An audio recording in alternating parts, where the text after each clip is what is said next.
14वां अध्याय। उस समय चौथाई देश के राजा हेरोदेस ने यीशु की चर्चा सुनी और अपने सेवकों से कहा, ये यूहन्ना बपतिस्मा देने वाला है।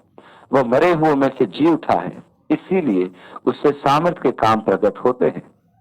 क्योंकि हेरोदेस ने अपने भाई फिलिप्पुस की पत्नी हेरोदियास के कारण यूहन्ना को पकड़कर बांधा और जेल खाने में डाल दिया था, क्योंकि यूहन्ना ने उससे कहा था कि इसको रखना तेरे लिए उचित नहीं है। इसलिए वह उसे मार डालना चाहता था, पर लोगों से डरता था, क्योंकि वे उसे भविष्यद्वक्ता मानते थे।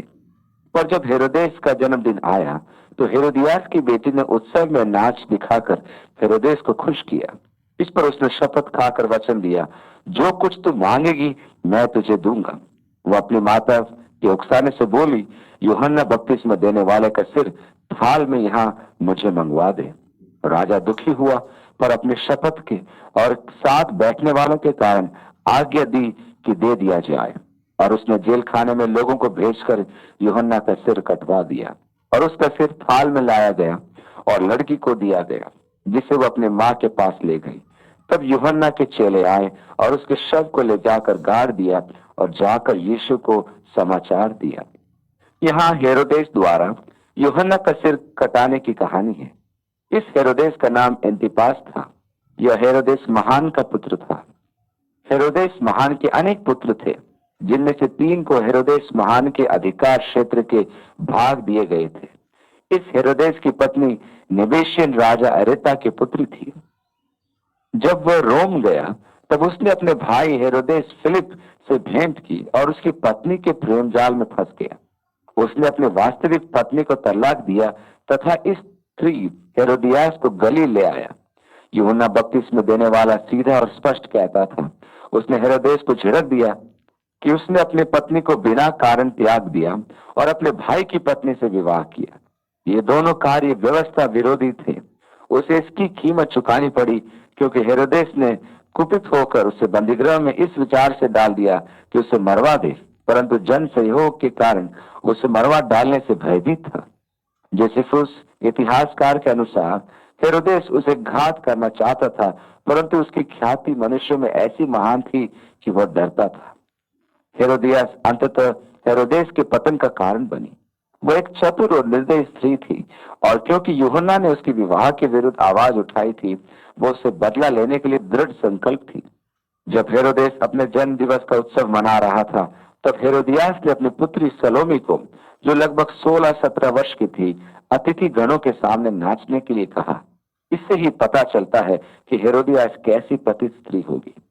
जब उसका नृत्य देख हेरोदेस उत्तेजित हो गया और उसके अतिथि गण अत्यधिक उत्तेजित हो गए, तो हेरोदेस ने उससे कहा, मांग, तू क्या चाहती है, मैं तुझे दे दूंगा।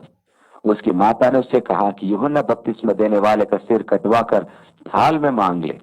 इसकी यह मांग सुनकर हेरोदेस पीछे हटना चाहता था, परंतु एक और तो उसने वचन दे दिया था और दूसरी ओर अतिथियों के सामने उसके मान का प्रश्न था। उसने उसकी इच्छा की पूर्ति की। जब कालीगुला रोम का सम्राट था, तब हेरोदेस महान के दूसरे पुत्र अग्रिपा को इसलिए कुछ प्रांतों पर राजा बनाया गया। इस कारण हम देखते हैं कि पौलुस उसे राजा अग्रिपा कहकर संबोधित करता है। हेरोदियास ने यह देख अपने पति से कहा कि उसको राजा का पद प्राप्त हुआ है, तो क्यों न हम भी सम्राट से निवेदन करके राजा का पद प्राप्त करें, क्योंकि उसे रानी कहलाने की लालसा थी। जब अग्रिपा को यह संदेश प्राप्त हुआ, तब उसने तुरंत सम्राट कैलिगुला को यह संदेश भेजा कि हेरोदेस को पद और अधिकार की लालसा है कि वह आपके विरुद्ध विद्रोह करे, अतः उसे विश्वास नहीं करना। कैलिगुला ने अग्रिपा के संदेश पर विश्वास किया, और जब हेरोदेस अपनी पत्नी के परामर्श अनुसार रिश्वत में बड़ी धनराशि लेकर अपनी याचना रखने पहुंचा, तब कैलिगुला ने उसे देश निकाला घोषित कर गौल क्षेत्र में भेज दिया। इस प्रकार उसकी महत्वाकांक्षाएं का अंत हुआ, और साथ ही हेरोदेस और हेरोदियास का भी। कैलिगुला ने हेरोदियास से कहा, तू मेरे पास रह सकती है, परंतु उसने कहा कि वह अपने पति के साथ जाएगी। हेरोदियास ने यही एक सम्मान का कार्य किया। परमेश्वर के भविष्यद्वक्ता के विरोध का परिणाम उन्होंने भुगता, क्योंकि उसने साहस पूर्वक उसे उसके पाप का बोध कराया था। इस प्रकार हम यीशु के भाई यूहन्ना भविष्यद्वक्ता की मृत्यु का वर्णन पढ़ते हैं। जब हेरोदेस ने सुना कि यीशु अनेक चमत्कार दिखा रहा है, तब उसको परेशान अंतरात्मा ने उसे कसोटा और वह कहने लगा, ये यूहन्ना बपतिस्मा देने वाला है, वो मरे हुओं में से जी उठा है और इसलिए वह ऐसे अद्भुत काम करता है। वह निश्चय ही यूहन्ना को सच्चा भविष्यद्वक्ता मानता था। अब पद 13 देखिए। जब यीशु ने सुना तो नाव पर चढ़कर वहां से किसी सुनसान जगह एकांत में चला गया। यीशु को निश्चय ही बहुत दुख हुआ होगा। गलील सागर के पार अनेक सुनसान स्थल थे। उन्हें आप रेगिस्तान न समझे, क्योंकि वहां रेगिस्तान नहीं है। और लोग ये सुनकर नगर नगर से पैदल उसके पीछे हो लिए। यदि कफरनहूम से गलील सागर को पार किया जाए, जो कि 8 मील चौड़ा है, वहां से तो नाव पार जाती दिख जाती है और इस कारण जन समूह गलील सागर के ऊपरी सिरे से होकर दौड़ता हुआ वहां जहां वो उपस्थित था पहुंच गया। ये एक कठिन स्थिति होती है जब आपका चित्त अशांत हो और आप एकांत में बैठकर प्रार्थना करना चाहते हो तथा भविष्य की योजना तैयार करना चाहते हो। तब वहां जन समूह खड़ा आपकी प्रतीक्षा कर रहा हो। यीशु ये कह सकता था, मैं यहाँ विश्राम हेतु आया हूँ, तुम लोग क्या मुझे अकेला नहीं छोड़ सकते? आज अनेक महान प्रचारक ऐसा करते हैं, सबसे अवकाश लेकर पहाड़ों पर चले जाते हैं। उसने निकलकर बड़ी भीड़ देखी और उन पर तरस खाया। हे परमेश्वर, हमें यीशु जैसी सेवा का मन प्रदान कर कि मनुष्यों से खिन्न होने के स्थान पर हम उन पर तरस खाना सीखें। परमेश्वर हमें उनकी आवश्यकताओं के प्रति अनुकंपा प्रदान करे। 14वीं आयत। और उसने उनके बीमारों को चंगा किया। जन समूह में यीशु के खोजी उतने नहीं थे जितने कि अपने बीमारों के लिए यीशु को खोजते थे कि अपने रोगियों को उसके पास लाएं या उससे आग्रह करें कि उनके लिए प्रार्थना करें। अतः उन्हें झिड़क देना बड़ा आसान कार्य था, क्योंकि वे केवल अपना लाभ देखते थे और यीशु को अनुसरण नहीं करते थे। वे समर्पण करना नहीं चाहते थे। ये कैसी सत्य बात है। परंतु यीशु ने कभी नहीं झिड़का, वो उनकी सेवा में व्यस्त रहा। मुझे यीशु का ये स्वभाव बहुत अच्छा लगता है। आगे लिखा है, जब सांझ हुई तो उसके चेलों ने उसके पास आकर कहा, ये सुनसान जगह है और देर हो रही है, लोगों को विदा किया जाए कि वे बस्तियों में जाकर अपने लिए भोजन मोल लें। पर यीशु ने उनसे कहा, उनका जाना आवश्यक नहीं, तुम ही इन्हें खाने को दो। उन्होंने उससे कहा, यह हमारे पास 5 रोटी और 2 मछलियों को छोड़ और कुछ नहीं है। उसने कहा, उनको यहाँ मेरे पास ले आओ। तब उसने लोगों को घास पर बैठने को कहा और उन 5 रोटियों और 2 मछलियों को लिया और स्वर्ग की ओर देखकर धन्यवाद दिया और रोटियां तोड़ तोड़ कर चेलों को दी। और चेलों ने लोगों को, जब सब खाकर तृप्त हो गए तो चेलों ने बचे हुए टुकड़ों से भरी हुई 12 टोकरियां उठाई और खाने वाले स्त्रियों और बालकों को छोड़कर 5000 पुरुषों के लगभग थे। तृप्त का जो यूनानी मूल शब्द है उसका अर्थ है पेट भरकर। यह अनुवाद अधिक उचित है। रोटियां और मछलियों को बढ़ाने का यह चमत्कार था। कुछ ऐसे लोग भी हैं जो चमत्कारों में विश्वास नहीं रखते और वे इसमें से चमत्कार के काम को घटा देना चाहते हैं, इसलिए अन्य संभावित व्याख्याएं करते हैं। ध्यान दीजिए कि ये रोटियां और मछलियों को एक छोटे लड़के के पास से ली गई थी। संभव है कि जब उसने यीशु के पास जाने की इच्छा दर्शाई तब उसकी माता ने उसे खाना बांध कर दिया होगा। जब चेलों ने यीशु से कहा कि जन समूह को विदा किया जाए कि वे बस्तियों से भोजन लेकर खा लें, यीशु ने कहा, नहीं, वे मार्ग में मूर्छित हो जाएंगे, अतः पहले उन्हें खाने को भोजन दो। वे कहने लगे, हजारों रुपया कहां से लाएं कि उनको खिलाएं, खाना खरीदें क्या? यीशु ने पूछा कि क्या किसी के पास भोजन उपलब्ध है? अंद्रयास ने कहा कि वे एक बच्चे के पास 5 रोटी और 2 मछलियां हैं, उससे क्या होता है? यीशु ने उसे भोजन को मंगवाया और आशीष देकर तोड़ा और बैठे हुए लोगों को बांटने को कहा। इस चमत्कार में अविश्वासियों का कहना है कि उस युग में लोग चौगा पहनते थे और वे अपने बाह में भोजन बांध कर चलते थे। अपने स्वार्थ के कारण कोई अपना भोजन निकालना नहीं चाहता था। जब उन्होंने एक बच्चे को अपना भोजन बांधते देखा तो वे इस बच्चे को निस्वार्थ भाव से ऐसे प्रभावित हुए कि सबने अपना अपना भोजन निकालकर बांटा और इस प्रकार भोजन की मात्रा इतनी अधिक हो गई कि 12 टोकरियां बच गई।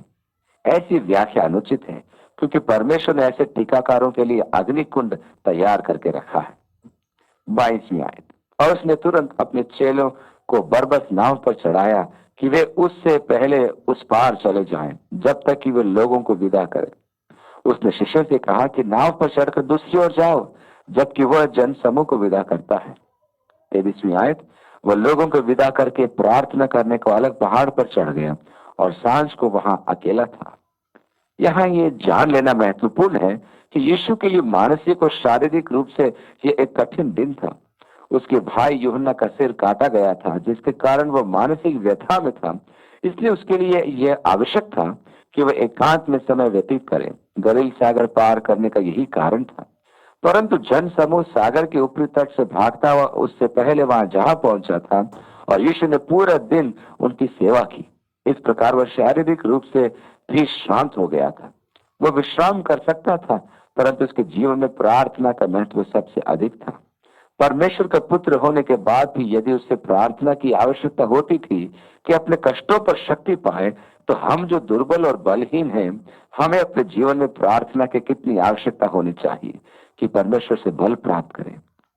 हमारी प्राथमिकताओं में विश्राम और नींद है, जिन्हें हम बल का स्रोत समझते हैं, परंतु यीशु पहाड़ पर जाकर प्रार्थना करता है। दूसरे सुसमाचारों के अनुसार उसने पूरी रात प्रार्थना में व्यतीत की। वह जान चुका था कि वास्तविक बल का स्रोत प्रार्थना ही है, और सांझ को वह वहां अकेला था। उस समय नाव झील के बीच लहरों में डगमगा रही थी, क्योंकि हवा सामने की थी। कनसरत से लौटते हुए गलील सागर में भूमध्य सागर की घाटी खुलती है, जिसकी आंधियां चिनरेत घाटी से होकर सागर में प्रवेश करती है। अतः लौटते समय तेज हवा आपके विरुद्ध होती है। इसलिए चेलों को हवा और लहरों के विरुद्ध नाव चलाने में कठिनाई हो रही थी। यही कारण था कि उन्हें नौका आगे बढ़ाने में कठिनाई हो रही थी। और आगे 25वीं आयत से आगे लिखा है, और यीशु रात के चौथे पहर झील पर चलते हुए उनके पास आया। चेले उसको झील पर चलते हुए देखकर घबरा गए और कहने लगे, ये भूत है, और डर के मारे चिल्लाने लगे। तब यीशु ने तुरंत उनसे बातें की और कहा, ढाढ़स बांधो, मैं हूं, डरो मत। पतरस ने उसको उत्तर दिया, हे प्रभु, यदि तू ही है तो मुझे अपने पास पानी पर चलकर आने की आज्ञा दे। उसने कहा, आ। तो पतरस नाव पर से उतरकर यीशु के पास जाने को पानी पर चलने लगा, पर हवा को देखकर डर गया, और जब डूबने लगा तो चिल्लाकर कहा, हे प्रभु, मुझे बचा। यीशु ने तुरंत हाथ बढ़ाकर उसे थाम लिया और उसे कहा, हे अल्पविश्वासी, तूने क्यों संदेह किया। जब वे नाव पर चढ़ गए तो हवा थम गई। इस पर उन्होंने जो नाव पर थे उसे दंडवत करके कहा, सचमुच तू परमेश्वर का पुत्र है। आश्चर्यजनक वर्णन है। पतरस पानी पर चलने लगा और ऐसा प्रतीत होता है कि वह चलता चला जाएगा, परंतु अकस्मात ही लहर के छींटे उसके मुंह पर लगे। वो यीशु को निहारता आगे बढ़ रहा था, परंतु लहरों के छींटों ने उसका ध्यान यीशु से हटाकर अपनी ओर किया, और तुरंत ही वह डूबने लगा और पुकार उठा, यीशु, मुझे बचा। मैं सुन सकता हूं कि यीशु हंसने लगा होगा और बोला, हे अल्पविश्वासी पतरस, क्या हुआ? तूने इतना अच्छा आरंभ किया था, अब क्या हो गया? अरे अल्पविश्वासी पतरस। यहाँ हमारे लिए शिक्षा यह है कि हम अपनी आंखें यीशु पर लगाए रखें, परंतु परिस्थितियां कितनी सरलता से हमारा ध्यान अपनी ओर आकर्षित कर लेती हैं, और हम अपनी समस्याओं की महान लहरों की ओर ध्यान देने लगते हैं। परिणाम स्वरूप हम डूबने लगते हैं। सबके सामने डुबा देने वाली दैनिक परिस्थितियां जिनमें हम घिरे रहते हैं, और वे हमें डुबा देती हैं। हमें अपनी आंखें प्रभु पर लगाए रखनी है, क्योंकि वो लहरों का और इस सागर का स्वामी है, वो आंधियों का स्वामी है। पतरस जब तक यीशु को निहारता रहा, तब तक वो लहरों पर चलता रहा, और जिस पल उसने यीशु पर से आंखें हटाकर लहरों को देखा, उसी पल लहरों का आतंक उस पर प्रबल हुआ और वह डूबने लगा। मेरे लिए यहाँ सबसे महत्वपूर्ण बात यह है कि जब पतरस डूब रहा था, तब उसने यीशु को पुकारा। मेरी भी यही परिस्थिति है। मैंने भी कितनी बार, प्रभु मुझे बचा, ऐसे कहा, और मैं अनुग्रहित हुआ। हे अल्पविश्वासी, तूने संदेह क्यों किया? तो बिल्कुल ठीक चल रहा था। जब वे नाव पर चढ़ गए तो हवा थम गई। इस पर जो नाव पर थे उन्होंने उसे दंडवत करके कहा, सचमुच तो परमेश्वर का पुत्र है। उन्होंने अद्वैत दिव्य शक्ति का प्रदर्शन देखा था। वे पार उतरकर गन्नेसरत देश में पहुंचे और वहां के लोगों ने उसे पहचान कर आसपास के सारे देश में कहला भेजा और सब बीमारों को उसके पास लाए। कनेसरत यह चिनेरत भूमध्य सागर की एक घाटी है और उससे लोग विनती करने लगे कि वह उन्हें अपने वस्त्र के आंचल ही को छूने दे, और जितनों ने उसे छुआ वे चंगे हो गए। यीशु के वस्त्र जादुई वस्त्र तो थे नहीं कि उनके स्पर्श से ही रोगी रोग मुक्त हो जाए। यहाँ रोग मुक्ति सामान्य का कारण था कि रोगी का विश्वास, उसके वस्त्र को छूना उनके विश्वास को प्रयोगात्मक रूप प्रदान करना था। विश्वास तो होता है परंतु वह निष्क्रिय होता है, अर्थात यह मानना कि परमेश्वर कर सकता है, परंतु विश्वास का वह चरण जब मनुष्य आश्वस्त हो और पूर्णतः विश्वास करे कि वह कर सकता है, तो यह विश्वास का प्रयोगात्मक रूप होता है। मेरे विश्वास में हम सब उस श्रेणी में आते हैं जब यह मान ले कि परमेश्वर कुछ भी कर सकता है। यदि मुझे कोई रोग हो और मैं ये मान लूं कि परमेश्वर मुझे रोग मुक्त कर सकता है, मैं अस्पताल जाकर उन रोगियों को देखूं जिन्हें डॉक्टर ने जवाब दे दिया है, तो मैं शायद विश्वास रख सकता हूं कि परमेश्वर उन्हें चंगा कर सकता है। लेकिन यदि मैं सचमुच विश्वास करूं और मेरे विश्वास को क्रियाशील बनाना चाहूं, तो मैं हाथ बढ़ाकर उनके लिए प्रार्थना करूंगा। तब मेरा विश्वास प्रयोगात्मक रूप में विश्वास कहलाएगा। मेरे विश्वास में उसके वस्त्रों का स्पर्श वह बिंदु था जहां रोगी अपने विश्वास को क्रियाशील एवं प्रयोगात्मक रूप से प्रयोग करते थे। वे जानते थे कि यीशु कर सकता है, परंतु वे जानते थे कि उसका वस्त्र छूते ही ऐसा हो जाएगा। यही वो बिंदु थी जब वे अपने विश्वास को क्रियाशील कर सकते थे और रोग मुक्ति पाते थे। नए नियम में ऐसे अनेक अवसर हैं जब विश्वास को प्रयोगात्मक रूप प्रदान करने के संपर्क स्थान उत्पन्न हुए थे। यीशु ने अनेक अवसरों पर ऐसे संपर्क स्थान उत्पन्न किए। जब उसने अंधे व्यक्ति की आंखों पर मिट्टी लगाई और कहा कि कुंड में धो ले और तू देखेगा, उस व्यक्ति को विश्वास था कि वह मिट्टी धोते ही देखने लगेगा। यह विश्वास को प्रयोगात्मक रूप प्रदान करने का संपर्क स्थान था। पुराने नियम में हम देखते हैं कि एलिशा ने नामान से कहा था, जाकर यरदन में 7 बार डुबकी लगा और 7वीं बार तू रोग मुक्त हो जाएगा।